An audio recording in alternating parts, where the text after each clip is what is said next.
Hello అండి, first of all happy Vinayaka Chavithi అందరికీ. అందరు బాగున్నారా?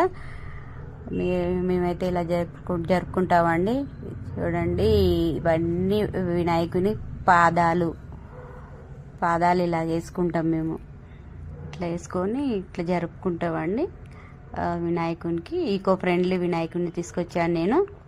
తీసుకొచ్చి ఇలా దీపాంతలు అన్నీ పెట్టి అఖండ జ్యోతి పెడతాము. 5 రోజుల గణపతి ఉంటుందండి మా ఇంట్లో. అందుకే కొంచెం ఎప్పటికి 5 రోజులు మంచిగా కూర్చొని ఉంటట్టు మంచిగా చేసుకుంటాను నేను. ఇలా డెకరేట్ చేసి ఇలా పెట్టుకుంటాను. అన్ని నైవేద్యం ఇట్లా ఈరోజు నైవేద్యం పాశము, ఉండ్రాళ్ళు,